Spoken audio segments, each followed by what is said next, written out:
અધ્યાય 2 શ્લોક 40 આમાં કોઈ પ્રયાસનું નુકસાન નથી કે કોઈ વિપરીત પરિણામોના ઉત્પાદનની હાનિ નથી. આનું થોડુંક પણ જ્ઞાન, યોગનો થોડો પણ અભ્યાસ વ્યક્તિને મહાન ભયથી બચાવે છે. ધાર્મિક યજ્ઞ કરતા વખતે જો વેદોમાં ઉલ્લેખિત કર્યા મુજબ યજ્ઞ યોગ્ય રીતે ન કરવામાં આવે તો તે નકારાત્મક પરિણામો આપી શકે છે. ઉપરાંત જો ધાર્મિક યજ્ઞ અધૂરું રહી જાય તો કોઈ પરિણામ નહીં આવે. ધાર્મિક યજ્ઞ કરતી વખતે આ બે જોખમો હંમેશા રહે છે.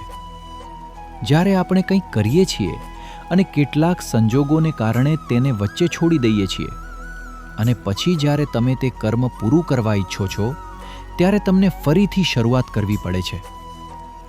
જીવનમાં ઘણી વસ્તુઓ આ શ્રેણીની છે, ખાસ કરીને ધાર્મિક વિધિઓ. જ્યારે આપણે અડધી વિધિ કરીએ છીએ ત્યારે તમે જ્યાંથી અટકી ગયા હતા ત્યાંથી શરૂ નથી કરી શકતા, પરંતુ તમારે શરૂઆતથી જ શરૂ કરવું પડે છે. આ શ્લોકનો અર્થ એ છે કે યોગમાં ભૂલથી કોઈ પણ જાતનું ખરાબ પરિણામ આવતું નથી. આ ધર્મનો થોડું જ્ઞાન કે થોડું અભ્યાસ પણ આપણને મહાન ભયથી બચાવે છે. અહીં ભગવાન કૃષ્ણ જાહેર કરે છે કે કર્મયોગનો અભ્યાસ આ પ્રકારના કોઈ જોખમથી ભરેલું નથી.